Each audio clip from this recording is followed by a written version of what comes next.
right? I mean, the pain is that it's not flashy enough for the executives. It's not easy to do a web meeting, right? That's the pain. Right. But there's no tangible value. There's not enough for them to sit down and invest in another solution. Well, and a lot of times there's pain, there's not pain to the right people. That's right. So what are we missing at Lifecycle, Jason? What part of this are we missing? Honestly, the economic buyers, their economic process of how they go through that. That's what we're waiting. We're not even missing it, it's waiting on it. Okay. So have we met with this person? Who is that person? No, it's not even a meeting with that person. It's just it's more of a waiting on them to go through the process. But who is that person? Who has to sign the purchase order? The CFO. CFO. Okay. Well, actually, I take that back. Jennifer, the IT person, here Yeah. signs the CFO. She just has to be told, sign the CFO by the CFO, or sign the PO by the CFO. Okay. So we have to get the CFO engaged at some level to bless her decision, right? She can't do it on her own, right?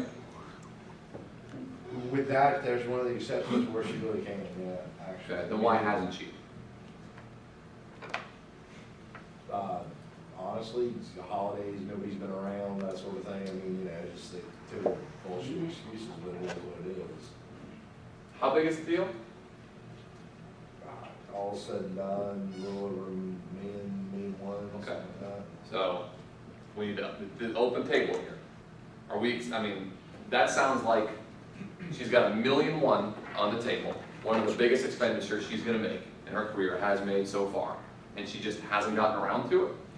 Then the pain isn't as high. We're missing something though. We're missing something here, Jason. I have to believe that this isn't just a matter of her choosing not to do it because she took a week and a half off, or that she doesn't need blessing from the CFO, or she doesn't need. There's something that's preventing her from walking into the office this afternoon and signing off on it. Yeah, pure T laziness on our part.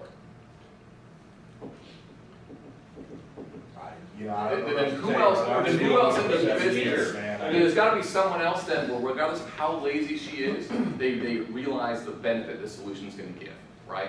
Jennifer, get your shit together. We need to do this because of X, Y, and Z, right? So what pain are we solving? Let's go to somebody else, man. I've been getting questioned about this deal enough to where, yeah, I don't really want to discuss it in front of a room full of people. That's fair, but the point's valid. I'm not saying it's not, man. I just. Who else has one? This is a good checkpoint for anybody sitting at the table. That's Go always back and a say, checkpoint. am I missing D, or is it M? And having that look in the mirror, because we all have this, where we're like, why? What if you get, because you had happy years, I'm as guilty as anybody. And then you don't have a good clear look in the mirror, or I don't have the right metric. It's not a criticism, guys. We all do Checks it. and balances. It's checks and balances, right? And it's You're doing just yourself a continuing. disservice by not You're following doing- over. I mean, You're delaying your own paycheck. Doesn't matter how you look at it. It's the opportunity cost of spending time here when you should be out, going back to those bus riders, finding the next deal, spending time with that next deal, or just going home and enjoying a Friday afternoon, right? There's always something else you can be doing with that time. well, and our job as salespeople, I mean, apart from obviously selling solutions and making money, is to get an answer as quickly as possible. That's right. And sometimes that answer is a no. But at least if you can get that no as early in the process as you can move on. Time wasters are what kill us. That Does is- that come not come back? Free to the time consulting frame? is not what we're in the business of. That's right. And we do a lot of it. Well, there's certain exercises where you get hung up with, and you can go through and say, all right, we can sleep good tonight, I'm in here, we're just not getting it, and let's go spend the time.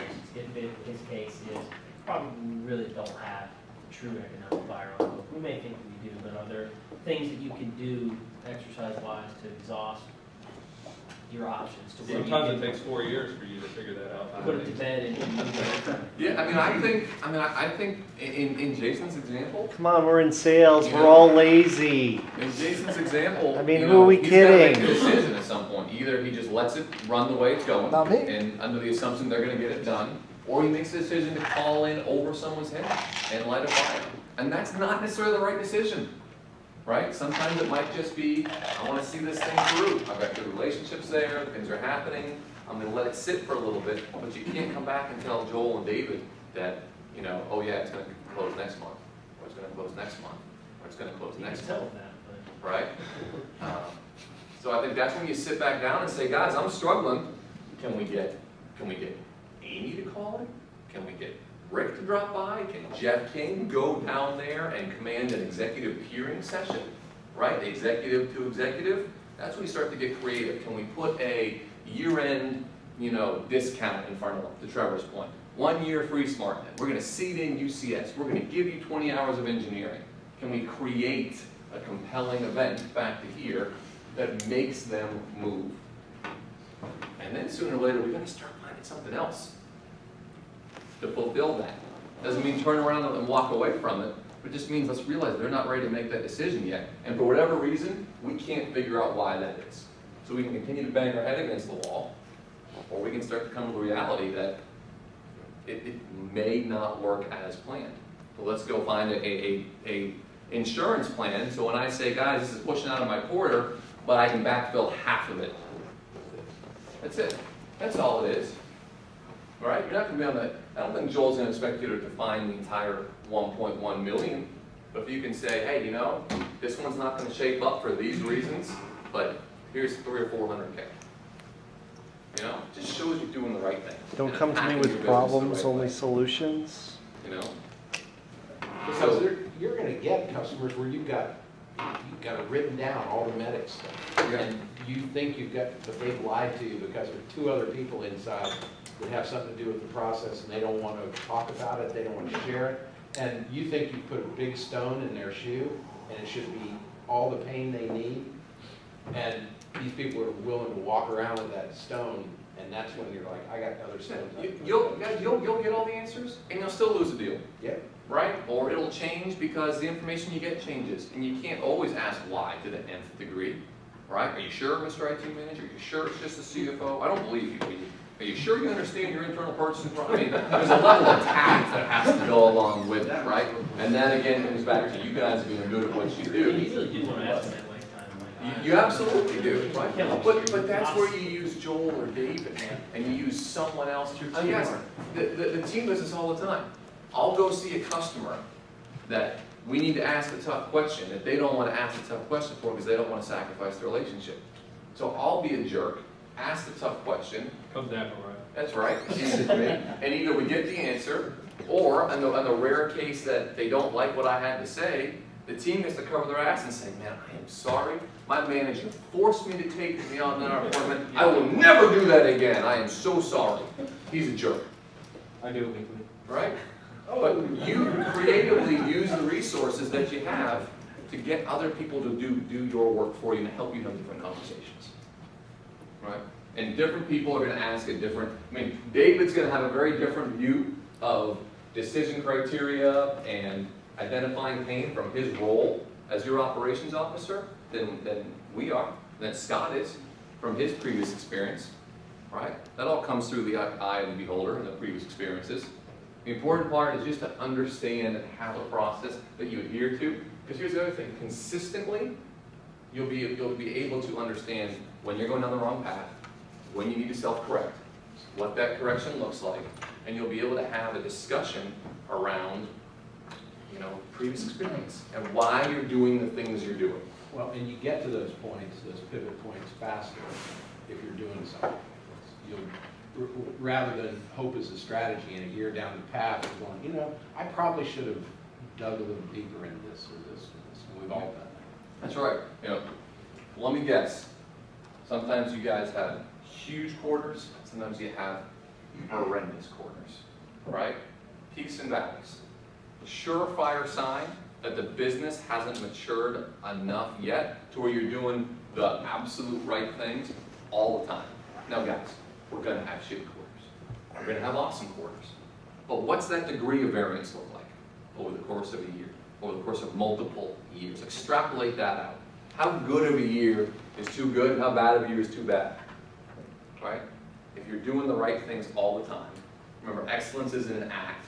It's an all, one of Vince Lombardi says, it's an all the time thing. You don't do things right some of the time, you do them right all of the time. That will lead to that steady growth that we're all after, which is income growth, revenue growth, company growth, quality of life. And I firmly believe it starts with this.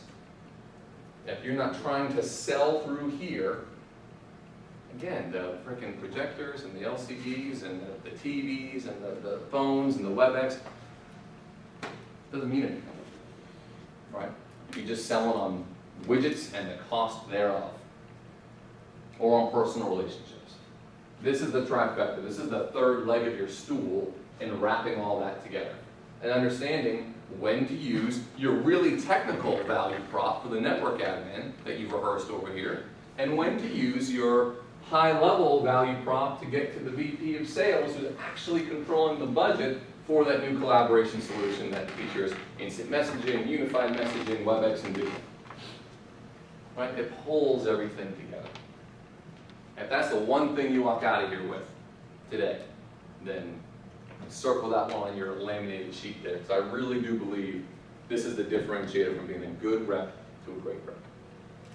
And that's hard to do. It's a different mindset. You gotta be 2 or 3 questions ahead of yourself in that meeting and know where you're going and how you set that up. Right? And to do it in a tactful enough way. Because remember, you still have to deliver the PowerPoint. You still have to do the demo. You still have to get the project manager on time and the SEs to show up and actually install the stuff. And you still have all these other things you're being asked to do. This is just a process that's going to keep you moving forward in the right direction. Questions, thoughts on that one? Joe? You know, you just said something at the very end that made me think of a question, and that's kind of a question for you guys is, do you guys, with the fact that people are doing more remotely and stuff like that, do you see more of a resurgence of selling via PowerPoint? I mean, because you know there's a time period, and I think the belief here is that we want to stay as far away from PowerPoint as possible. And I just kind of wanted to get your input on that. Yeah, well, the next module will be somewhat around public speaking and presentations. I think PowerPoint is the death of a good salesman. Because it becomes a crutch. It becomes the, look at the PowerPoint, don't look at me, don't pay attention to what I'm saying, read what's on the PowerPoint. This is what's special about AtNet. You guys got this? Cool, next slide please. How about webinars and stuff like that? I mean, obviously, you know, you do have a video of yourself now on there, but... Sure, so the second part of that though, Joe, to finish that thought, is when the slides are about pictures and concepts and abstract thought and give you a reason to engage with the audience, I think it becomes really powerful.